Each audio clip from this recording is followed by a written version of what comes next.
avec toi? Est-ce que tu vas continuer de croire en lui? Ou est-ce que tu lui demanderas, Jésus, pourquoi en toi? Il faut que tu fasses un miracle. Alors que tu sais que c'est le Fils de Dieu, tu sais que c'est le lion de la tribu de Judas, tu sais que celui que Dieu a envoyé pour réconcilier le monde avec Dieu le Père. Tu le sais. Mais est-ce que tu as besoin de quelque chose? Écoutez-moi, je vais peut-être vous choquer cet après-midi. Mais écoutez-moi bien, le Fils de Dieu n'est pas venu pour que tu viennes à lui qu'il puisse te bénir. Amen. Non, on a falsifié la parole de Dieu. On a amené la parole de Dieu en disant, viens, Dieu va te bénir, mon frère. Non, viens pour avoir la vie éternelle. Viens pour avoir une vie dans laquelle tu seras au ciel avec Dieu le Père. Et tu verras les anges de tes yeux. Tu verras les 24 vieillards. Tu verras le ciel dans toute sa beauté et dans toute sa splendeur. Et tu vivras au ciel de façon éternelle. C'est ça la vie avec le Seigneur. La Bible dit, Jésus ne se fiait pas en eux. Et si vous regardez bien, la Bible dit que ils ont cru en Jésus parce qu'ils ont vu le miracle. Ils ont cru en Jésus. Et c'est notre église aujourd'hui. Voici l'église. On dit qu'un prophète est quelque part. Il va donner des paroles. Il va te donner ton numéro de téléphone. Il va te donner ton adresse. Il va te donner des choses comme ça. Et tout le monde court. Et tu quittes l'église qui t'enseigne la parole pour aller quelque part où on te donne ton adresse et ton numéro de téléphone. Et tu appelles ça la puissance. On te donne le numéro de téléphone. Mais le malade rentre malade, il repart malade. Le païen, il entre païen, il ressort païen. Voilà l'église qu'on a bâtie. Des chrétiens floconneux. Et je comprends pourquoi Jésus ne croyait pas en eux. Même parmi les disciples qu'il a bâtis. Il a bâti Pierre.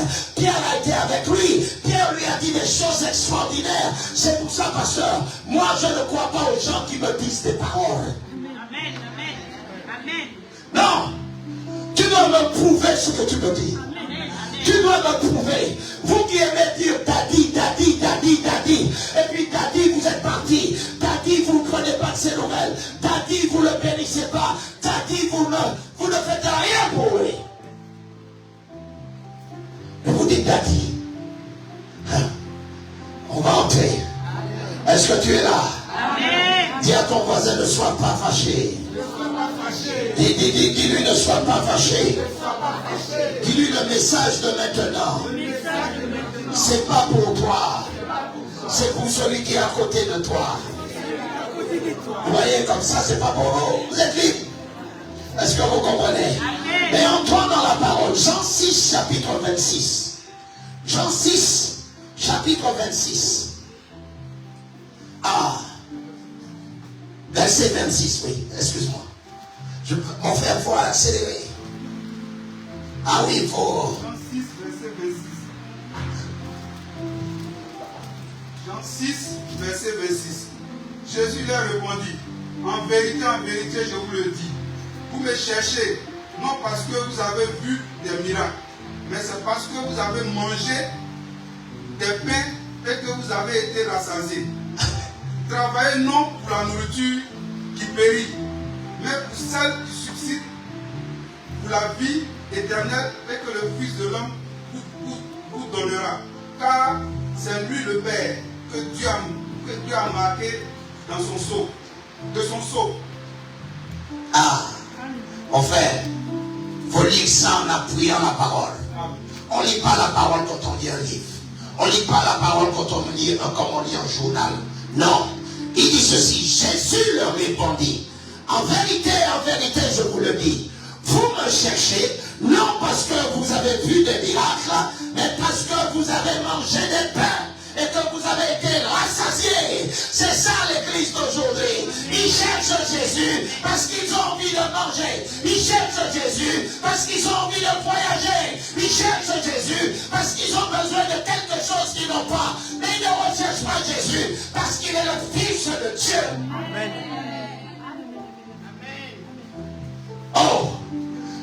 vous connaissez Jésus, si vous connaissez pourquoi Dieu l'a envoyé, si vous connaissez comment Dieu a fait venir Jésus sur la terre, vous comprendrez une chose, c'est un mystère. Je vous dis, c'est un mystère. Écoutez-moi bien, dans la promesse que Dieu a fait à Abraham, Dieu dit à Abraham, toutes les familles de la terre seront bénies en toi. Mais la question est-ce que Dieu lui a dit pour sa période? Ou est-ce que Dieu lui a dit pour toutes les générations qui arrivent? Si c'est pour toutes les générations qui arrivent, à la mort d'Abraham, est-ce que les promesses de Dieu sont encore continuelles? Ah, vous devez me répondre. Et vous devez lire les Écritures. Parce qu'on peut venir vous raconter des histoires. Est-ce que quelqu'un me comprend? Et vous devez comprendre. Pourquoi Dieu dit à Abraham, Dieu lui fait une promesse? Est-ce que Dieu c'est un menteur? Non. Est-ce que Dieu a déjà menti? Non. Dieu ne ment pas. Dieu lui dit, toutes les familles de la terre seront bénies en toi. Mais il fallait que Dieu agence son plan. Il fallait que Dieu planifie les choses. Dis avec moi, Dieu est un Dieu qui planifie les choses. Dis à ton voisin, Dieu est un Dieu qui planifie les choses. Ton voisin va le comprendre. Écoutez-moi bien. Allez comprendre que Dieu fait une promesse à Abraham en lui disant que toutes les familles de la terre seront bénies en toi, Abraham, et ta postérité sera bénie. Dieu lui dit ça.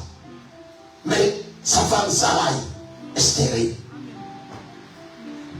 Comment une grande promesse peut être faite alors que ta femme est stérile? Écoutez-moi bien. Dans tous les plans que Dieu établit, aucun des plans de Dieu ne peut échouer. Amen. Parce que, écoutez-moi bien, je crois de tout mon cœur que Sarai a été stérile pour un temps parce que comment le fils qui devait venir était agencé dans le plan de Dieu. Est-ce que quelqu'un m'entend? Je dis, est-ce que quelqu'un m'entend? Ce n'est pas parce que l'enfant n'arrive pas. Ce n'est pas parce que l'enfant n'est pas arrivé. Écoutez-moi bien, que Dieu ne va pas te le donner. Voici que Sarai, qui était stérile, a accouché à 75 ans. Parce qu'elle devait donner un fils qui s'appelle Isaac. Amen. Écoutez-moi bien. Et on va aller dans l'histoire biblique. Et après on va retourner dans notre message. Amen. Ok, vous êtes prêts? Amen. Abraham va épouser Sarai. Et va découvrir que Sarai est stérile. Oui. Et Abraham encore va attendre. Mais dans son empressement, il va aller faire des enfants avec sa servante. Et c'est pas à sa servante que Dieu l'a envoyé. Amen. Dieu lui a dit, tu auras un fils. Amen. Un fils qui fera partie de l'alliance. Un fils qui fera partie de la femme que je t'ai donnée. Amen. Est-ce que quelqu'un est là avec moi? Amen. Et Sarai va écouter, Abraham va écouter la voix de sa femme. Il dit, nous allons bricoler le plan de Dieu. Va avec la servante. Dis avec moi, Dieu est un planificateur. Dis-le plus fort que ça. Dieu est un planificateur. Dis avec moi, les plans de Dieu me concernant sont oui et amen. Son oui et amen. Sarah va donner l'essence. Parce que son nom sera changé. Parce qu'il avait ri lorsqu'on lui a fait la promesse. Son nom sera changé en Sarah. Elle sort de Sarai à Sarah. Et elle va enfanter un fils qui s'appelle Isaac. Est-ce que vous me comprenez? Est-ce que vous me suivez? Isaac, lui aussi, va être confronté à la stérilité de sa femme Rebecca.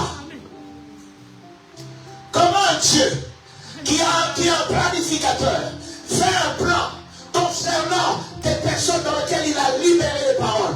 Les paroles que Dieu libère sont les paroles prophétiques. Et comment les paroles prophétiques trouvent en face de la stérilité?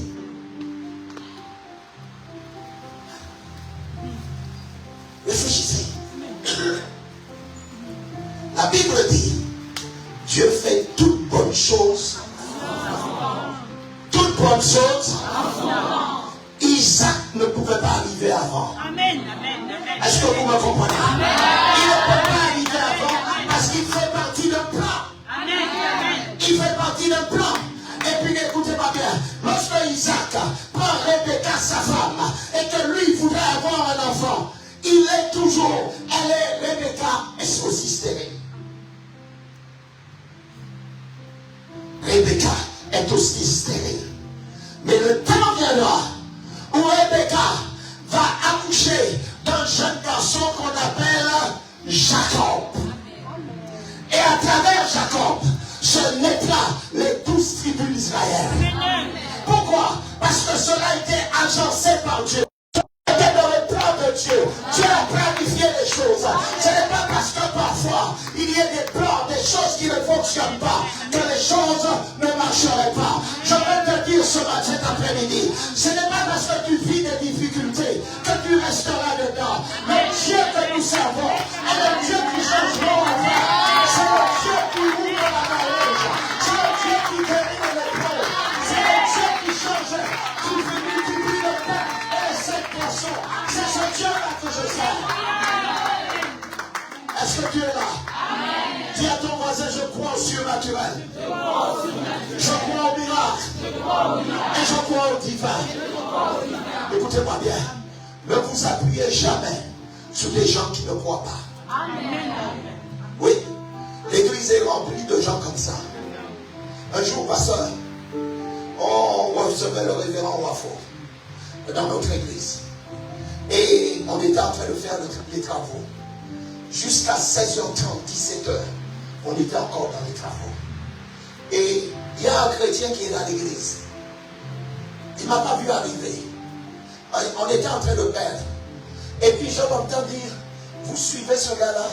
Vous pensez que ce soir à 19h30, vous aurez comment dirais-je, la salle prête. Je suis passé, j'ai fait comme si je n'ai pas entendu. Parce qu'il y a des butins. Un oiseau vole, un poisson nage, un chrétien croit. Parce que c'est notre nature. Dieu, écoutez-moi bien, quand Dieu parle du doute, il dit qu'un tel homme, celui qui doute, ne pense pas recevoir quelque chose de la part de Dieu. Oh, tu ne reçois pas, tu sais pourquoi? Parce que tu doutes de Dieu. Tu ne reçois pas parce que tu viens dans le Seigneur juste pour venir manger. C'est pour ça que Jésus dit, je vous connais déjà, je ne vous fais pas confiance. Jésus va te faire confiance lorsque tu viendras dans sa présence, lorsque tu passeras du temps avec lui, lorsque tu oublieras TikTok, lorsque tu oublieras Instagram, lorsque tu oublieras Facebook et que tu passeras du temps avec le Seigneur. Comme maman a dit, tu dois à Dieu 2h40 de temps. Nos églises sont devenues faibles, les gens ignorants. On leur raconte n'importe quoi. Des pasteurs qui lavent des femmes. Des pasteurs qui vont, viens chez moi et on va te laver. Oh, j'ai pas la douche chez moi. J'ai pas la douche chez moi. Tous ces marabouts dans lesquels, parce que vous ne voulez pas attendre la planification de Dieu, vous partez voir quelqu'un qui sera capable, soi-disant, de faire des choses pour vous, alors que lui-même n'a rien pour lui-même. Celui que vous allez voir, il n'a même pas de voiture, il n'a même pas une carte Navigo, il n'a rien pour avancer, mais il veut bénir ta vie. Écoutez-moi bien, tu vas toi-même te poser dans la main du disciple du diable. N'est-ce pas Dieu qui a dit, si la vision tarde, qu'est-ce qu'il dit? Il dit quoi? Il dit quoi? Il dit quoi? Il dit quoi? Pourquoi? Parce que Dieu ne sera jamais en avance, il ne sera jamais en retard, il sera dans le temps, parce que Dieu ne peut pas arriver en retard. Le retard, c'est la médiocrité. Le retard, c'est la médiocrité. Le retard, c'est la pire des choses. Dieu ne peut pas être en retard. Est-ce que quelqu'un me comprend? Amen. Je vois des gens à l'église en retard.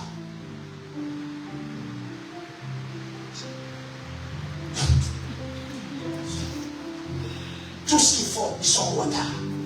Ils ne valorisent rien. Juste les choses de Dieu, ils sont en retard. Pour le travail, ils sont à l'heure. Pour prendre l'avion, ils sont à l'heure. Si le train arrive à 18, ils sont là à 16 ou à 15. Mais vous n'avez pas de respect même pour vous-même. Et c'est dans toutes les églises. Pas ici, non, peut-être ici tout le monde vient à l'heure.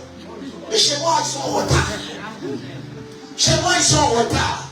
Et ils arrivent, ils ont le grand sourire. Ils sont en retard. Je les regarde. J'ai dit, mais ces gens-là, ils veulent aller gagner le monde. Comment tu vas aller gagner un monde qui est plus excellent que toi? Un monde qui est à l'heure. Un monde qui fait les choses meilleures que nous.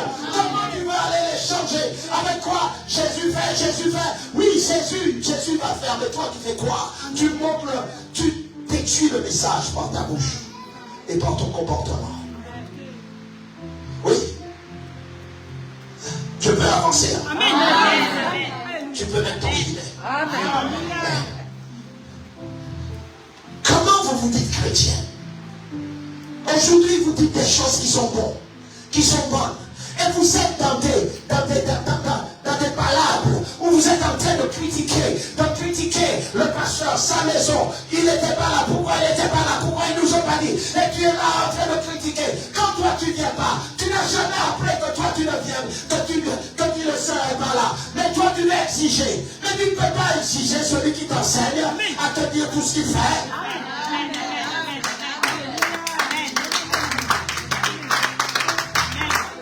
Et tu commences à soupçonner. La Bible dit, l'amour ne soupçonne pas le mal. C'est la preuve.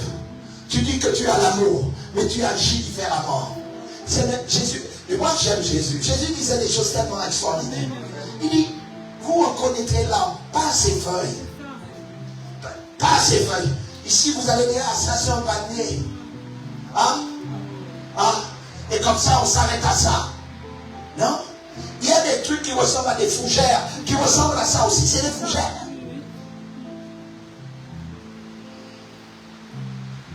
On doit regarder des fruits. Une chose que j'ai plus vue dans l'église depuis des années, c'est des gens qui se pardonnent. Comment tu viens à l'église, tu ne dis pas bonjour à quelqu'un?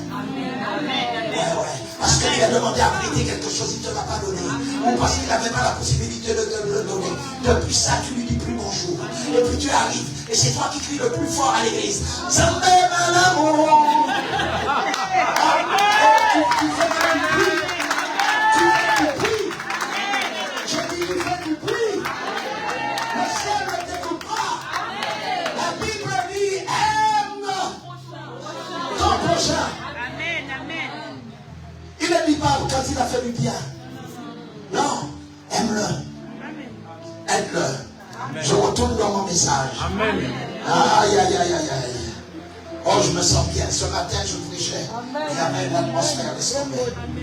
Là, j'ai une atmosphère qui me permet de prêcher.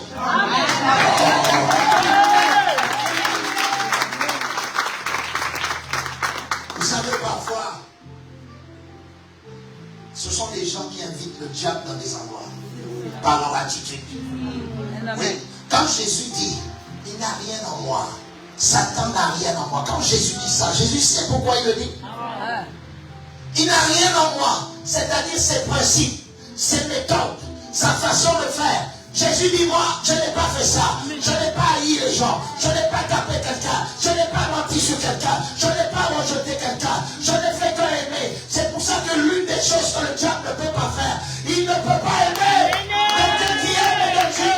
Parce que la Bible dit que Dieu a tant aimé le monde qu'il a donné son Fils unique. Seul Dieu a enseigné le monde à aimer.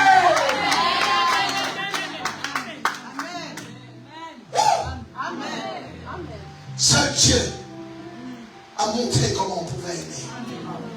Alors on repart. Dis avec moi, déroule le rouleau. Dis le plus fort, déroule le rouleau. Nous étions à Isaac. Isaac a marié Rebecca et a donné naissance à Jacob. Et j'ai dit que de Jacob va sortir quelque chose d'inimaginable. Vous n'allez pas comprendre. Je vous dis une chose. À partir de toi, des gens peuvent être bénis. La continuité de la prophétie marchera à travers tes enfants, marchera à travers ta génération, marchera à travers quelque chose que tu as mis en place, marchera à travers l'église. La prophétie continuera. Écoutez-moi bien, même si demain nous ne sommes pas là, même si demain nous sommes au ciel, la prophétie continuera à travers l'église. Alléluia. Oh, Isaac a donné naissance à Jacob. Nous revenons tout Jacob tout à l'heure. Jacob, à travers Rachel, Rachel aussi sera stérile. 3 générations de stérilité dans la même lignée. Vous comprenez? Dans la même lignée. C'est parce que Dieu avait planifié les choses. J'ai dit Dieu avait planifié les choses. C'est pour ça que quand Dieu fait son plan, rien ne précipité. Non. Il bâtit les choses par processus. Même lorsque Dieu te forme, il prend le temps de te former. Il prend le temps de te former. C'est pour ça qu'avant de devenir un pasteur ou un apôtre, tu deviens un serviteur dans la maison. Et puis tu travailles dans la maison. Et puis tu apprends à exhorter. Tu commences à apprendre à faire les annonces. Tu commences à dire des choses. Et puis au fur et à mesure, tu vas voir que le don de Dieu va commencer à travailler en toi. Tu sauras comment on parle à un public. Tu sauras comment on regarde le public. Tu sauras comment on exprime. Tu sauras qu'on ne baisse pas la tête et qu'on regarde le public. Et puis, écoutez-moi bien, tout ce que vous n'avez pas appris dans le secret, vous ne pourrez jamais le manifester. Oui. Oui. Beaucoup de choses, je les ai appris par observation. Je les ai appris par soumission. J'ai été pendant des années le conducteur de pasteur. J'ai été pendant des années celui qui porte les sacs des autres. J'ai été pendant des années à conduire un homme de Dieu très connu et qui est parti auprès du Seigneur. Mais j'étais jamais parmi la foule. J'étais juste derrière l'estrade et j'attendais qu'il ait fini pour qu'il puisse entrer dans la voiture. Peut-être que ceux qui me regardaient disaient, mais lui, il voit rien, il n'est pas là. Mais j'étais derrière, j'entendais, j'écoutais, j'ai appris sur le comportement de l'homme de Dieu. Comment il rentre, il s'assoit, qu'est-ce qu'il boit, qu'est-ce qu'il mange, quelle est la première des choses qu'il fait. J'ai appris par l'observation, j'ai appris à regarder ces hommes de Dieu qui priaient en langue pendant des heures. Ils priaient en langue pendant des heures, ils n'écoutaient pas n'importe quoi. Quand moi je voulais mettre un CD d'une musique que j'aimais, ils me disaient, hé, et qu'est-ce ça? Il parlait, la blossakataya, shibrakatoria katabakaya, rabakatoria katakatata, rababakatoria katakatata, rababakatoria kata. La Bible dit que celui qui parle en langue, il parle à Dieu. Je te dis que quand tu ne parles pas en langue, quand tu ne parles pas en langue, le baptême du Saint-Esprit, je vous dis que ceux qui marchent, pasteur, j'aime tellement l'apôtre Paul. Il dit, je loue Dieu de ce que je parle en langue plus que vous tous. Et c'est lui qui fut ravi jusqu'au 3e ciel. Il y a des chrétiens, ils sont ravis nulle part, pasteur. Même pas ravis dans le bus, même pas ravis dans l'ascenseur, même pas ravis nulle part. Il n'y a rien qui se passe. Je dis, rien ne se passe. Pourquoi? Vous n'êtes pas intéressé par Jésus. Tu n'es pas intéressé par Dieu. Et tu mets les visions, et tu mets les miracles, et tu mets l'argent. Tu veux l'argent que pour toi-même. C'est pour ça que la Bible dit, Jésus ne se fiait pas en eux. Ne se fiait pas. Moi, je vous dis une chose. Si tu es éteint spirituellement, je ne marche pas avec toi. Non, je ne marche pas avec toi. Je ne marche pas avec les gens éteints.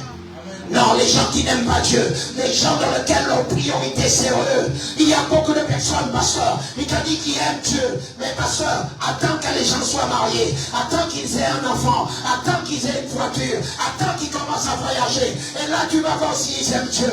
Tu vas voir, pasteur, quand ils n'ont rien, ils sont à l'église. Lorsqu'ils recherchent quelque chose, ils sont à l'église. Quand ils cherchent une femme, ils viennent à l'église. Quand ils cherchent un mari, ils viennent à l'église. Mais une fois qu'ils ont tout ça, pasteur, ils considèrent que l'église ne fait pas partie de leur vie. Et tu les vois, ils sont médiocres. Ils sont médiocres. Ils sont médiocres, ils sont vides. Pasteur, je me réveille tous les dimanches, 3h ou 4h du matin, pour me préparer pour être à l'église. Et moi je pars à l'église sans ma femme. Elle dort toujours, je suis déjà à l'église. Oui. On se fait le bisou quand j'arrive à l'église. Parce qu'il n'y a pas mariage qui va nous mettre derrière. Non, je dis, il n'y a pas mariage qui va nous mettre derrière. Si tu traînes, moi j'avance. Si tu traînes, moi je cours. Moi je suis en avance. Je dois avancer. Je dis, je dois aller faire l'œuvre de Dieu. Je dois me lever dans la prière. Je vous dis une chose. Si tu es marié, tu me dis que c'est à cause de ta femme que tu n'es pas à l'église. Tu es un paresseux. Tu n'es pas un leader. Le leader se lève.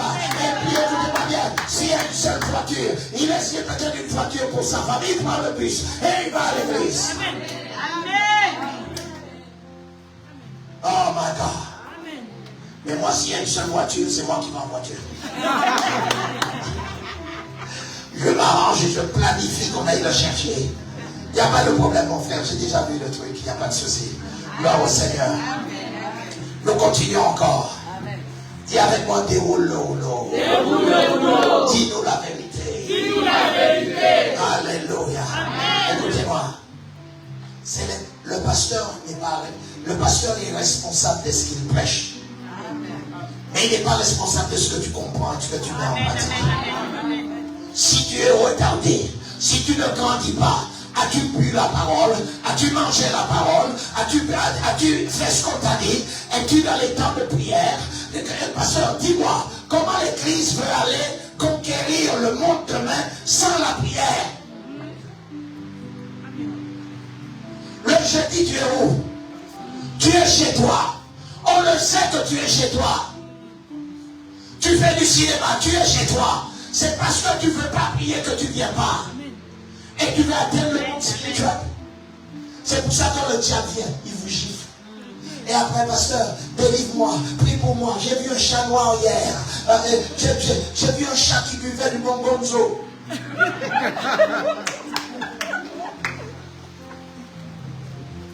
C'est ça qu'on a aujourd'hui. Parce qu'ils ne prient pas, pasteur. Ils ne veulent pas prier. Ils ne veulent pas payer le prix pour prier. Et ça se passe partout. J'étais aux États-Unis, pasteur. Une église de 1500 personnes. 1500 personnes. Réunion de prière, on est à peine 50 personnes.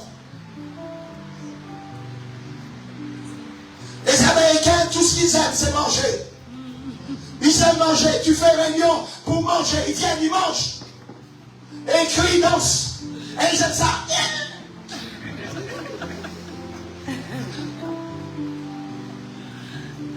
Et vous dites c'est l'onction.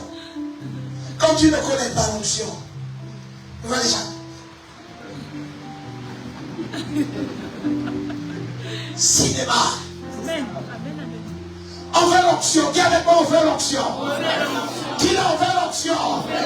Ils suivaient Jésus. Ils suivaient Jésus pour les miracles, mais pas pour l'onction. Et écoutez-moi bien, c'est ce qu'on devait faire. À un certain moment dans la vie de Pierre, Pierre m'a dit, Seigneur, enseigne-nous à prier. Parce qu'il voit l'onction, il voit les malades en train de guérir. Et il demande la prière.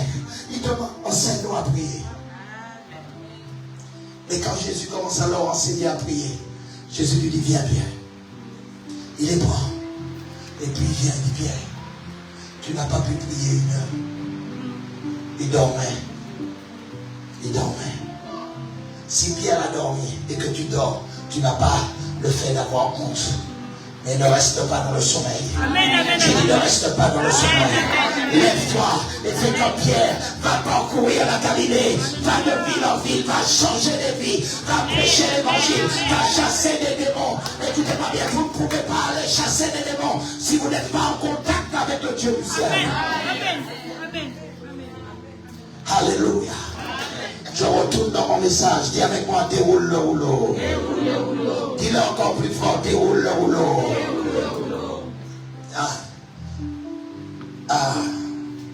On continue. J'ai parlé de Jacob qui a donné naissance à Joseph. Vous avez vu? Il fallait que Joseph arrive dans une période bien précise. Et quand Joseph arrive, ses frères le rejettent. Il a des songes qu'il raconte à son père. Il a vu le soleil se courber devant lui, se prosterner devant lui. Ses frères ont dit, mais tu crois que nous, on va se prosterner devant toi? Mais écoutez-moi bien, il ne savait pas que le fils né d'une stérilité, comment dirais-je, engendré par Dieu, avait une mission sur la terre.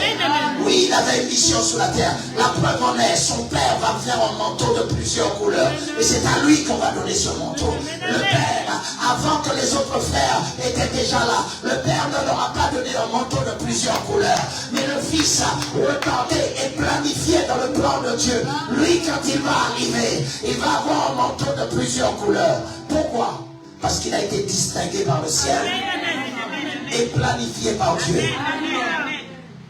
Est-ce que vous êtes là avec moi? Est-ce que tu es là encore avec moi? Il a été planifié par Dieu. Et voici ce qui va se passer. Ses frères vont le jeter dans une citerne avec l'ambition de le tuer. Pourtant, il a une étoile sur sa vie. Écoutez-moi bien. Ce n'est pas parce qu'on essaie de t'arrêter qu'on va t'arrêter. Ce n'est pas parce qu'on veut que brouiller ton futur, brouiller ce que tu vas faire demain, qu'ils vont réussir. Dis avec moi, ils vont échouer. Dis-le encore, ils vont échouer. Dis avec moi, le sorcier de ma vie. Il va échouer. Dis-le, il va échouer. Je le décrète, je le proclame. Dis-le. Je le décrète, je le proclame. Il va échouer. Je réussirai. Ils prennent Joseph. Ils le jettent dans une citerne. Après, ils l'oublient dans la citerne. Ils le sortent dans la citerne. Ils le vendent comme esclave. Ils pensaient qu'ils allaient arrêter le plan de Dieu. Après, Joseph va dans la maison de Potiphar. Dans la maison de Potiphar. Vous savez, dis avec moi, l'onction attire les problèmes. L'onction attire les problèmes. Il a encore, l'onction attire les problèmes. L'onction attire les problèmes. Écoutez-moi bien. Il arrive dans la maison de Potiphar. La femme de Potiphar veut absolument que Joseph dort avec lui. Elle va arracher ses vêtements. Joseph, vous savez l'une des choses avec le péché. Il faut fuir. Amen. Amen. Fuir n'est pas une faiblesse. Fuis, cours. Même si tu as laissé tes chaussures, même si tu as laissé... Amen. Surtout les femmes. Il y a des hommes là que vous voyez, ils ont des muscles, ils vont à la salle, ils vont tous les jours. Et puis ils vous séduisent. Viens bébé, on va boire un café ensemble. On va boire quelque chose ensemble. Et tu es là et tu dis, ça c'est mon temps. Dieu l'a envoyé, Dieu l'a envoyé, Dieu l'a envoyé. Non, Dieu l'a pas envoyé. Il veut juste l'amener dans son lit. Quand s'il t'invite et que tu as été, et qu'il commence à te faire des positions, des propositions, on va juste aller se reposer. Et lui, écoute-moi bien. Dès qu'il t'a dit ça, c'est pour ça qu'il faut qu'on lève des femmes fortes. Des femmes fortes. Amen. Tu te lèves et tu regardes dans les cieux. Tu lui dis, écoute-moi bien mon frère.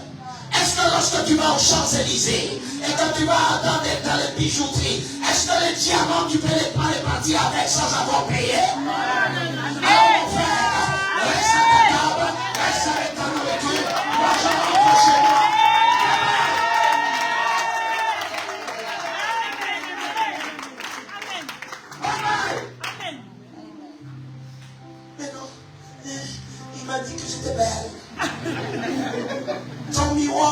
miroir les matins où tu te lèves. Hein? Ton miroir t'a dit quoi?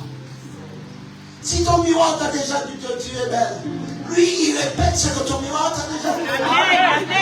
Si t'as dit que tu es belle, tu dis mon frère, je le sais, je suis bien comme ça. C'est ce que vous devez apprendre à faire. Comme ça, tu n'es pas à droite, à gauche. Ils viennent à l'église, ils font semblant de chanter. Le frère tel, il est venu, il est là, il est assis. Moi, j'ai connu ça. Je les ai vus venir à l'église, pasteur. Oh, ils sont là, ils travaillent une fois qu'ils sont mariés, pasteur. 8 jours après, ils ne sont plus là. Des escrocs, des bandits. Hein? Ah oui, des vrais escrocs. Et puis, ils ont pas honte. Moi, je comprends pas. Tu viens faire ça dans la maison de Dieu. Je comprends que tu fais ça en discothèque ou là où tu veux. Mais à l'église, ils n'ont pas la crainte. C'est pour ça que la plupart d'entre eux, ils ne vont pas atteindre 52 ans, pasteur. Non. Ils vont voir 60 ans arriver de leurs yeux, mais ils ne rentreront pas. Tu viens dans la maison de Dieu faire ce genre de choses. Tu viens chasser dans la maison de Dieu. C'est pour ça, mesdames, habillez-vous bien. Qu'on ne voit pas vos formes. Qu'il n'y ait pas de personne au balcon. Oui, couvrez-vous. L'homme marche parce qu'il voit. L'homme est un chasseur naturel. Ce qu'il voit l'attire. On va vous dire non, mais l'église moderne, mais quelle église moderne? Le péché est entré à travers ça. Des gens habillés en saucisson. Non, saucisson, pasteur. Ils sont habillés, ils sont même pas honte. Pasteur, même moi, quand je m'habille le matin avant d'aller prêcher, le Saint-Esprit me dit, enlève cette couleur. Enlève ça. Et je retourne, pasteur, s'il est à la voiture, je retourne. Je rechange de vêtements.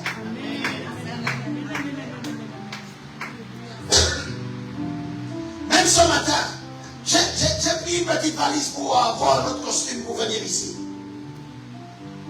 Et je vais pour entrer, pour me changer. Il me dit non, va comme tu es. Va comme tu es. Vous devez être sensible au Saint-Esprit.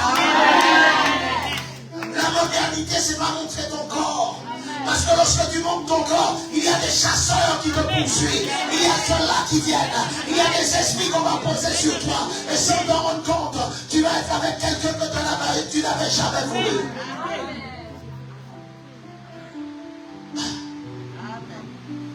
Je retourne dans mon message.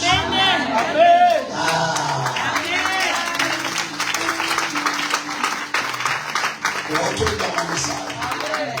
Moi, si j'étais une femme, ma soeur, moi, je te dis une chose. Celui qui se serait marié avec moi, il aurait galéré. Ah, moi, je te dis, pasteur, il aurait galéré. Tu vas devoir me montrer ton amour. Tu vas devoir me montrer ta patience. Tu vas devoir me montrer que toi, tu me veux vraiment. Et si tu me veux vraiment, tu vas devoir élever le niveau.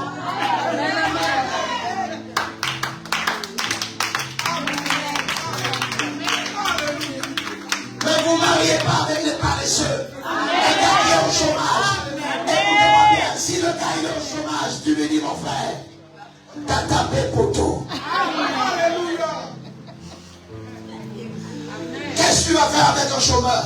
Oui, mais quand on sera marié, je vais faire le nécessaire, t'inquiète pas, je vais travailler. Il va s'allonger matin, midi et soir.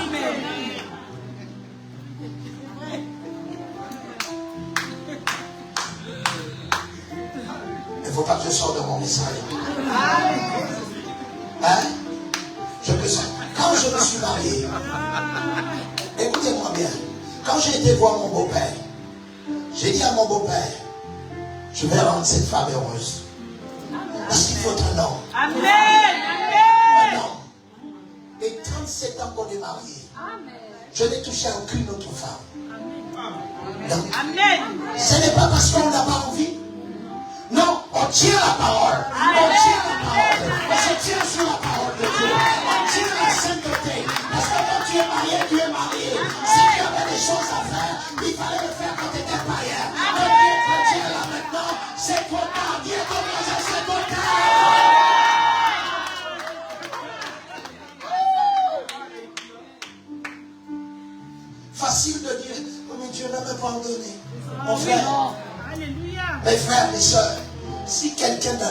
que vous connaissez, il vous drague.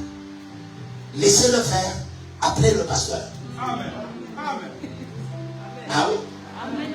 Si quelqu'un est marié ici, et puis il vous drague, allez voir le pasteur. Oui. Amen. Oui, on ne va pas laisser les loups être cachés parmi nous, en train de faire des travail, et puis quand ils sont en train de détruire les choses, et puis quand les gens viennent dire que c'est à l'église qu'on a fait.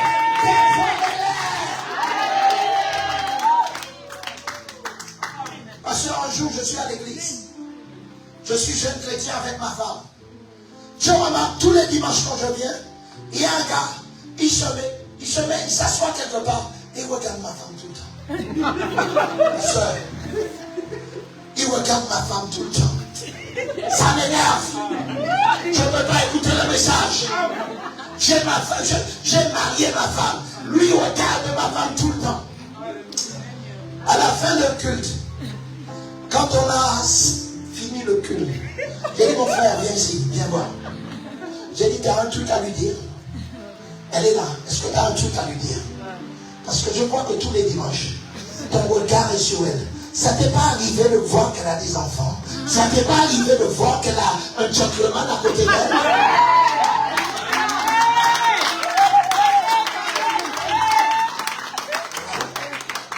Parce que depuis ce jour-là, il n'était plus à l'église. C'était un chasseur. Mais il a trouvé un plus grand chasseur que lui. Il a chassé l'église.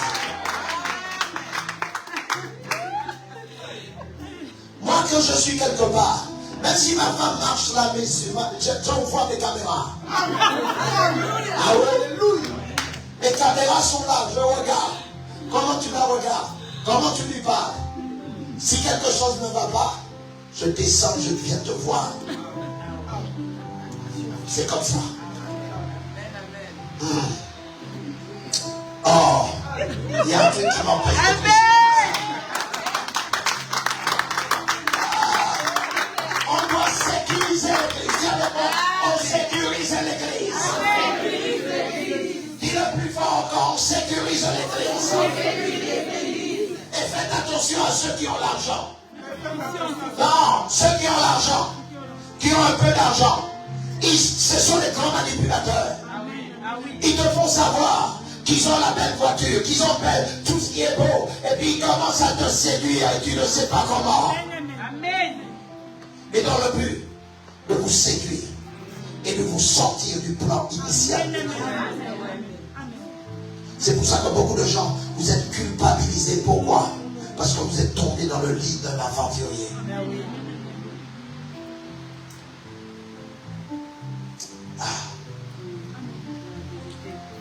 J'ai dit Joseph, la femme de Potiphar a voulu le ramener au lit.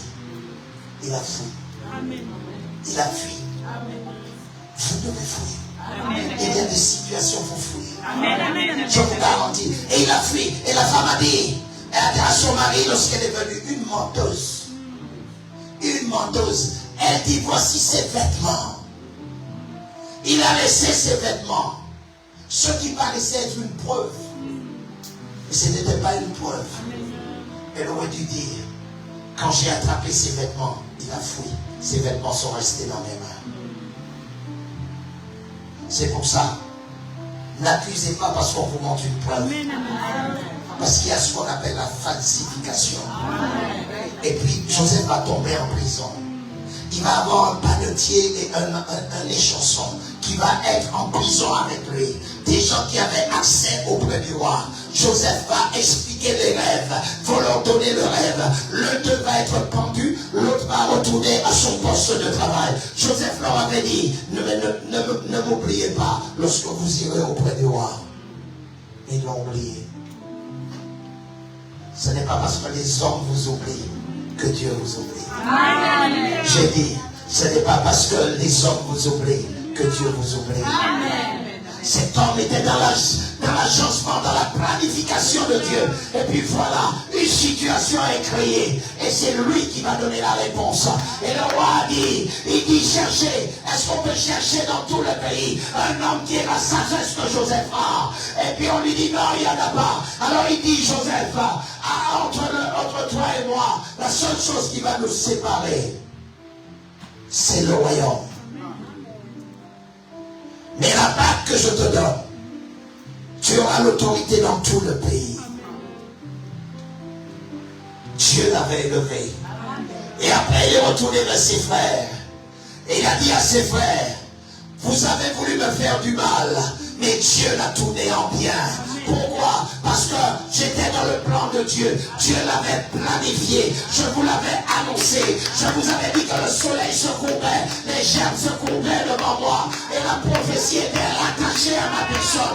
Le Dieu que je sers était un Dieu de planification. Vous m'avez jeté dans la citerne, je suis sorti. Vous m'avez vendu comme esclave, je suis sorti. Vous m'avez mis en prison, je suis sorti. Maintenant je dirige tout le pays. C'est la planification de Dieu concernant ma vie. Dis avec moi, Dieu planifie tout. Dieu planifie tout. Dis-le encore, Dieu planifie tout. Dieu planifie tout. Selon son bon plaisir. Selon son bon plaisir. Isaac et Rebecca vont avoir Jacob. Les amis, de Jacob va naître les 12 tribus d'Israël. Et dans ces 12 tribus d'Israël, une était très importante. La tribu de Juda. Oui, c'est pour ça que de la tribu de Juda, Jésus en est sorti. C'est pour cela qu'on l'appelle le lion de la tribu de Juda. Écoutez-moi bien. Et puis, il y a des promesses qui ont été faites sur la vie de Jésus. Écoutez-moi bien. Qui sont très, très, très extraordinaires et que vous devez absolument, absolument lire.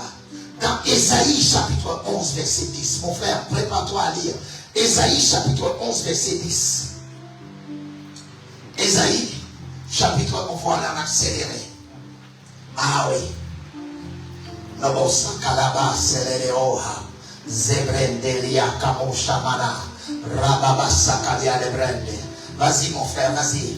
Mon chobro Kaliademen. En ce jour, le rejetant d'Isaïe sera là comme une bannière pour les peuples. Les nations se tourneront vers lui et la gloire sera sa demeure. Écoutez-moi bien, lisez bien la parole. En ce jour, le rejetant d'Isaïe. Isaïe était le père de David. Écoutez-moi bien, Isaïe était le père de David.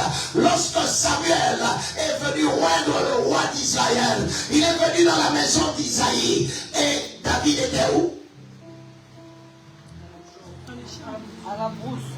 Il était à la brousse. Il prenait soin des brebis. Les frères étaient là. Écoutez-moi bien, et c'est pour ça que j'aime la Bible. La Bible dit, l'homme regarde à ce qui frappe l'œil, mais Dieu regarde au cœur. David n'était pas là. Tous les frères étaient là. Les grands soldats étaient là. Le rejeton d'Isaïe. Quand la Bible parle du rejeton d'Isaïe, c'est-à-dire quelqu'un d'important vient à la maison, il vient voir tes enfants, et puis il y en a un que tu ne présentes pas parce que tu ne crois pas qu'il a quelque chose de spécial. Ah oui. Tu te rends compte quel père que c'est. Il rassemble tous les autres pasteurs, mais pas David. Parce qu'il ne voyait pas en David un guerrier. Il ne voyait pas en lui un héros. Il ne voyait pas en lui le futur homme qui allait faire tomber Goliath. Il ne voyait pas en lui celui qui attrapait l'ours et le lion et les déchirait. Il ne voyait pas en lui celui qui côtoyait Dieu. Mais le secret de David, c'est que même dans la bourse, il parlait à l'Éternel des armées. Oui. Il parlait à l'Éternel des armées. On lit le texte, mon frère, si tu l'as. Et va vite. Moi, je suis un gars qui va vite. En ce jour, le rejeton d'Ésaïe sera là. En ce jour, le rejeton d'Ésaïe sera là comme une bannière pour le peuple, pour les peuples. Les nations se tourneront vers lui et la gloire sera sa demeure. Relis-le encore. En ce jour, le rejeton d'Ésaïe sera là comme une bannière pour les peuples. Et les nations se tourneront vers lui et la gloire sera sa demeure. Les nations se tourneront vers lui. Écoutez-moi bien. Ce que les hommes peuvent négliger, quand Dieu les élève, les nations viendront vers eux. J'ai dit les nations viendront vers toi. C'est pour ça qu'il avait dit à l'apôtre Paul, cet homme est un instrument que j'ai choisi pour porter mon nom devant les nations et devant les rois. Je vous dis, lorsque le ciel choisit quelqu'un, il t'amène là où tes diplômes ne t'amèneront pas. Il t'amène là où les patrouilles ne t'amèneront pas. Je vous dis une chose, le rejeton de David, là où Dieu l'a pris, Dieu l'a exposé pour qu'il puisse devenir roi. C'est extraordinaire. Parce que Dieu planifie tout. Dis-le encore, Dieu planifie tout. Dieu planifie. Dis-le encore, Dieu planifie tout. Dieu planifie tout. Alléluia. J'ai dit Alléluia. J'ai dit Alléluia. Chaque fois que tu pries et que tu demandes quelque chose à Dieu, attends-toi de le recevoir au temps convenable que Dieu a choisi. Ne attends pas à le recevoir quand toi tu veux. Parce que tu ne peux pas commander Dieu. Est-ce que tu me comprends? Tu ne pas que Dieu n'est pas quelqu'un qu'on commande par une télécommande. Dieu n'est pas une télé. Tu lui demandes et tu attends qu'il fasse des choses pour toi. Oui. C'est comme ça que Dieu fait. Alléluia. J'ai dit Alléluia. Dis-moi encore Alléluia. Matthieu chapitre 1er, verset 1er. Vous allez voir, je vous pose la question. Qu'est-ce que Jésus-Christ avait à voir avec Abraham? Ah mon frère, tu vas passer vite. Un truc simple mon frère, ça va vite. Très vite. Matthieu chapitre 1. Matthieu 1, 1. Matthieu chapitre 1. La généalogie de Jésus, fils de David et d'Abraham. Non, mon frère, lis bien ce qui est écrit. Lis bien. La généalogie de Jésus-Christ, fils de David, fils d'Abraham. Voilà. Abraham. Généalogie de Jésus-Christ, fils de David, fils d'Abraham. La question est, si la Bible dit fils d'Abraham, c'est que les promesses de Dieu partent depuis le livre de la Genèse. L'arrivée de Jésus était planifiée. Est-ce que quelqu'un me comprend? Quand Dieu fait les promesses à Abraham, Jésus est déjà intégré dans sa venue dans la vie, dans la vie et dans la lignée d'Abraham. C'est pour ça que chaque fois que Dieu parle, il dit je suis le Dieu d'Abraham, d'Isaac. Ça garde l'alliance. Ça garde la planification. Parce qu'il a tout planifié. Rien ne s'est passé sur la terre par hasard. Il fallait que Jésus vienne sur la terre. Il est Dieu par la puissance. Mais pour venir racheter les hommes, il fallait qu'il ait un corps semblable à ceux des hommes. Mais là où il a montré qu'il était puissant en sainteté, c'est qu'il n'avait jamais péché dans ce monde. Est-ce que tu es là avec moi? Relis-le encore en descendant plus bas, mon frère. Abraham engendra Isaac. Isaac engendra Jacob. Oui. Jacob engendra Judas et ses frères. Judas engendra Tamar, Pharès et Zara. Pharès engendra Esron. Toi là. Pasteur a parlé tout à l'heure. Il a dit, quand un pasteur vient, vous le trouvez meilleur que le pasteur installé, sans connaître sa généalogie. D'où est-ce qu'il vient?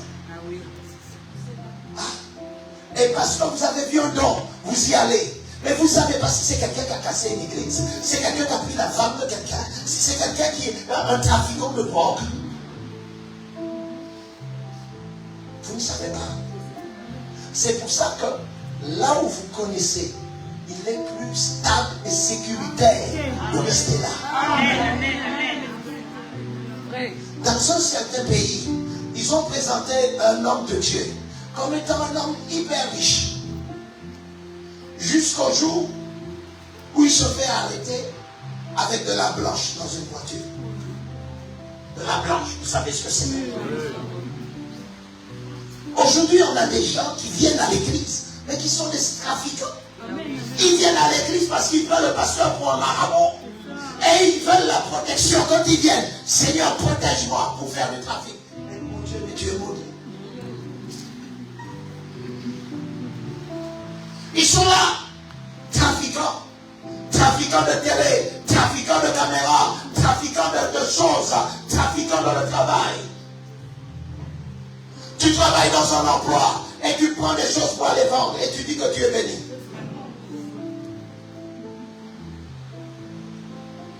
Tu dis que tu es béni. Tu es un voleur. Je répète, tu es un voleur. Tu es un voleur, on posera la main de toi sur toi. Les gendarmes, la police viendra t'attraper, on va t'attraper. Parce qu'aujourd'hui là, il y a des petits caméras qu'on met partout. Les patrons vont être de plus en plus, comment dirais-je, serrés sur les affaires. Et vous allez voir, moi, écoutez-moi bien, vous devez être des chrétiens exemplaires. Vous devez être des personnes exemplaires. Ce que tu n'as pas acheté, tu ne prends pas. Même s'il y en a beaucoup, si tu en veux, tu demandes. Si on te dit non, c'est non. Ah, ça va? Amen. My God. Pasteur, il faut me dire si ça va. Ok, je continue. Genèse chapitre 49. Le premier livre de la Bible. Au verset 9. Genèse 49, verset 9, lisez la parole. Dis avec moi, il déroule le rouleau. Ah, vas-y. Non, verset 9. 49, 9. 49, 9. Genèse 49, verset 9. Judas est un jeune lion. Judas est un jeune lion. Tu reviens du carnage. Ah. Mon fils, il ploie les genoux et se couche comme un lion. Ah. Comme une lionne, tu le feras lever. Vous savez, de Judas est né le lion de la tribu de Judas. Amen. Mais de Judas, on dit que Judas est comme un lion qui se couche.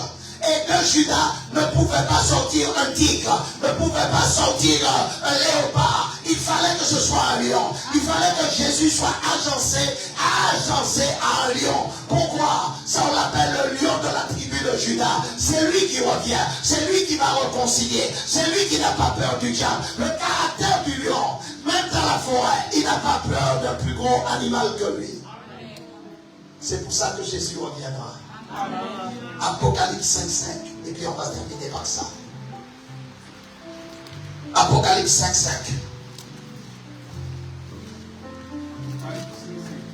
Dernier livre de la Bible. Apocalypse 5, verset 5. Ah.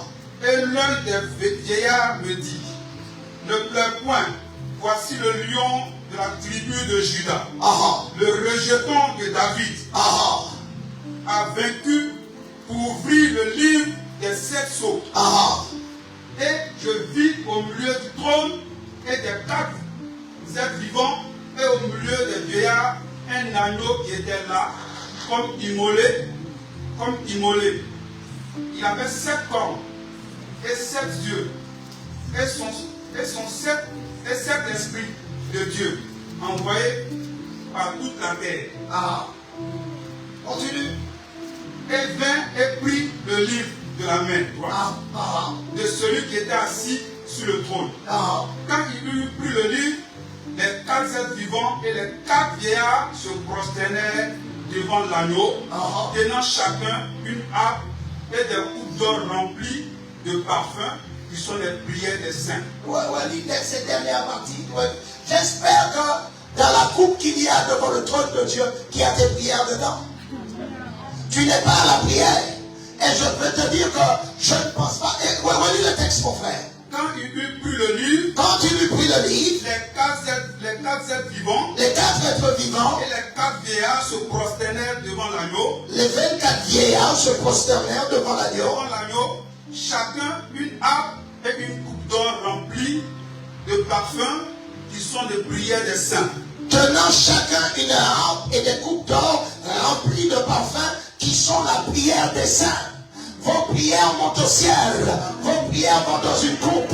Et écoutez-moi bien, le lion de la tribu de Juda, il a besoin de la prière des saints. Il a besoin de la prière des saints. Il a besoin de voir l'église en prière. Parce que ces prières-là sont dans la coupe.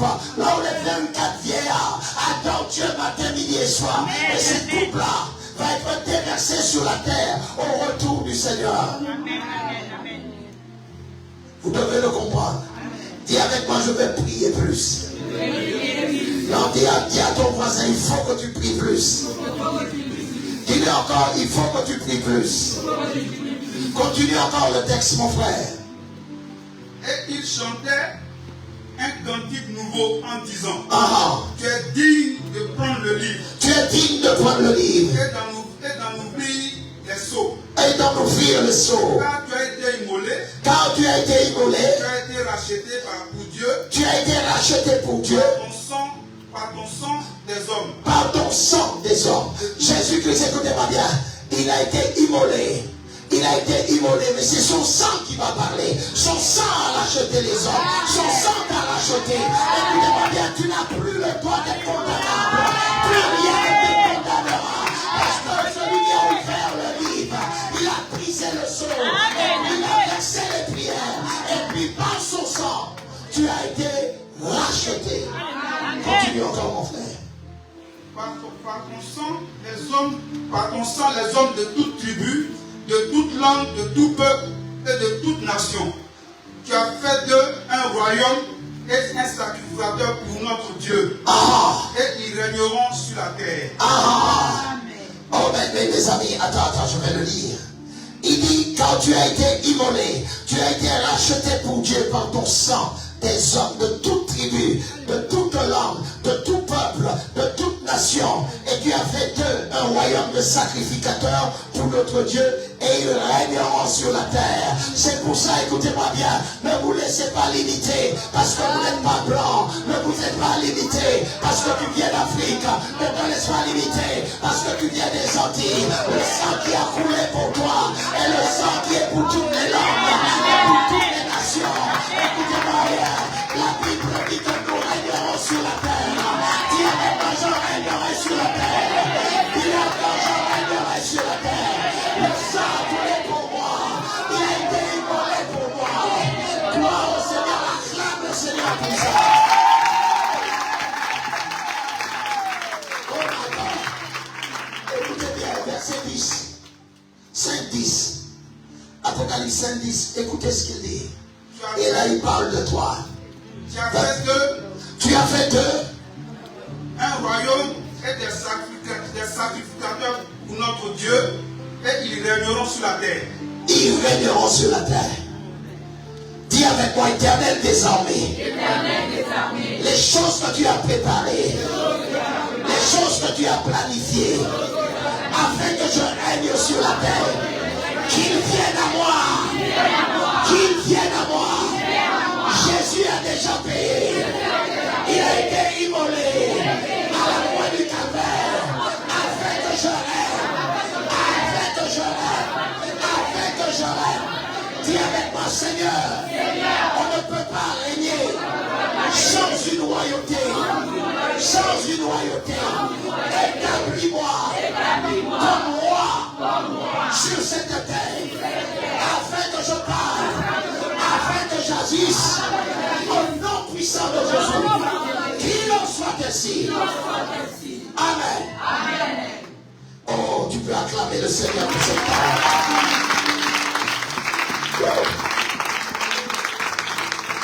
C'est la parole qui parle. C'est la parole qui parle. Va au verset 11. Va au verset 11, mon frère. Je regardais. Et j'ai entendu la voix. De beaucoup d'anges. Autour du trône. Et des êtres vivants et des vieillards. Et leur nom était myriades et milliers de milliers. Continue. Et il disait d'une voix forte. L'agneau a été immolé est digne. L'agneau qui a été immolé est digne de recevoir la puissance, la richesse, la sagesse, la force, l'honneur et la gloire et la louange. Oh, répète-le encore, mon frère. disait d'une voix forte, Ah, l'agneau qui a été immolé est digne de recevoir la puissance, la richesse, la sagesse, la force, l'honneur, la gloire et la louange. oh my God, my God, my God, my God. Mes amis, si l'agneau digne de tout ça, et que nous sommes co-héritiers avec lui. Mes amis, mais qu'est-ce que nous faisons sur la terre? Nous devrions être de ceux qui bâtissent les plus grandes choses. C'est pour ça que je parle à ceux qui ont des masters, des licences et des diplômes et des diplômes et des diplômes et des diplômes et des diplômes et des diplômes. Vous êtes des candidats pour régner dans ce pays. Vous pouvez être des députés, vous pouvez être des maires des villes, vous pouvez être président de cette nation, vous pouvez avoir des places haut placées afin de régner. Il dit vous régnerez.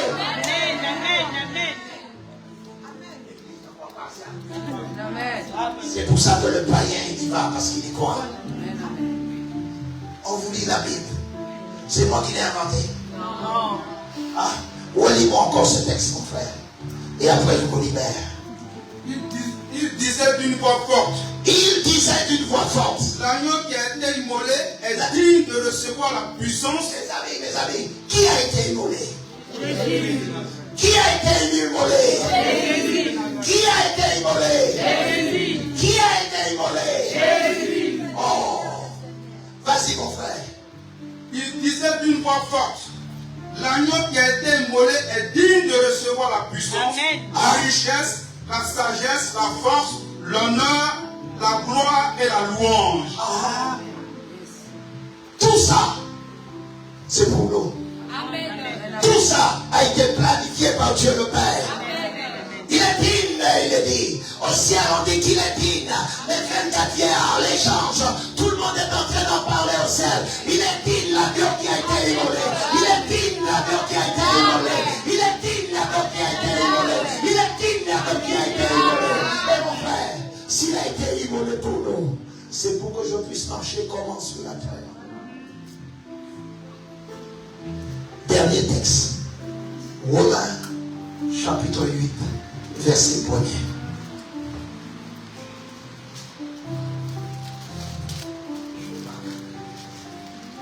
Il n'y a donc maintenant... Prends ton temps, il parle fort.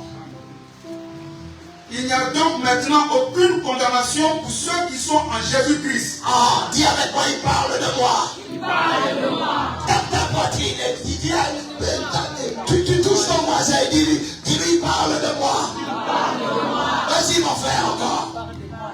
Il n'y a plus maintenant aucune condamnation pour ceux qui sont en Jésus-Christ. Ah, continue. En effet, la loi de l'esprit. La loi de l'esprit de vie. En Jésus-Christ. M'a affranchi de la loi. M'a affranchi de la loi du péché et de la mort. Dis à ton voisin, je ne suis pas condamnable. Dis-lui, tu peux dire tout ce que tu veux. Je ne suis pas condamnable. J'ai été affranchi. De la loi du péché et de la mort. Dis, ferme tes yeux et dis avec moi.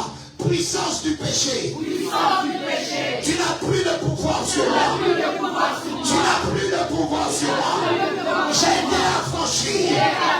été affranchi. Du mensonge. J'ai été affranchi d'être une fausse personne.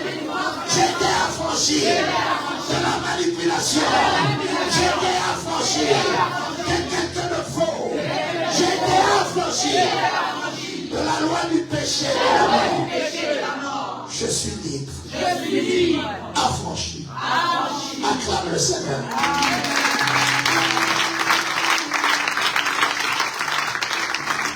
Acclame le Seigneur.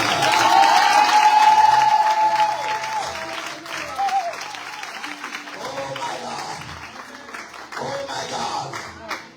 Tu vas me lire seulement et puis après j'arrête. Psaume 96, 11. Jusqu'au verset 12. Et puis après tu t'arrêtes.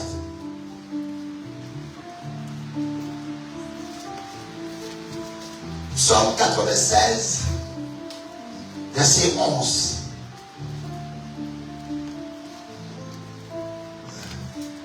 Frère, je prie que Dieu te donne un iPad ou la possibilité de chercher les textes et de lire très vite. Psaume 91, verset 11. Comme ça. 96, verset 11. Psaume 96, verset 11. Oui, vas-y. Que les cieux se réjouissent. Ah. Et que la terre soit dans l'allégresse. Ah. Et que la mer retentisse avec tout ce qu'elle contient. Ah. Et que la campagne s'égaie avec tout ce qu'elle renferme. Ah. Et que tous les arbres des forêts poussent des cris de joie. Ah, verset 13 encore. Continue. Devant l'Éternel, et vient. Non, lis bien. Devant l'Éternel, Car il vient pour juger la terre.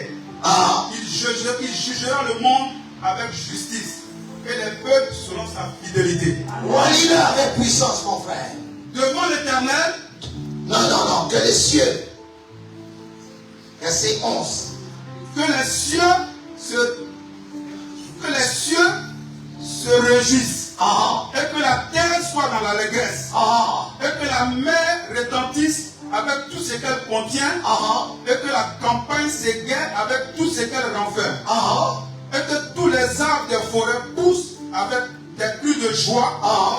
Devant l'Éternel, car il vient pour juger la terre. Ah. Il jugera le monde avec justice et les peuples dans sa fidélité. Mes amis, si les arbres peuvent crier, si la mer peut se réjouir, si les forêts peuvent pousser des cris de joie, à bien plus forte raison, les enfants de Dieu. Il dit que les cieux se réjouissent, que la terre soit dans l'allégresse, que la mer retentisse avec tout ce qu'il contient, que les campagnes s'égaient avec tout ce qu'elle renferme, que tous les arbres de forêt poussent des cris de joie. Je veux que cet après-midi, que quelqu'un qui reconnaît que Jésus a été immolé pour lui, fasse le bruit.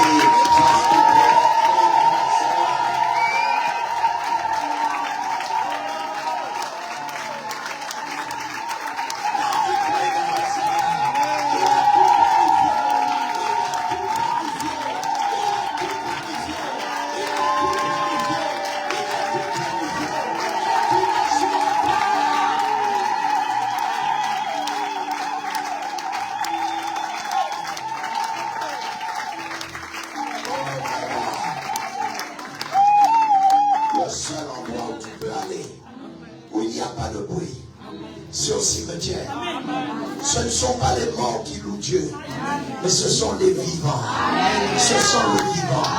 Je crois de tout mon cœur qu'il y a des chaînes qui vont être brisées par tes acclamations, par tes cris.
Dieu Tout-Puissant,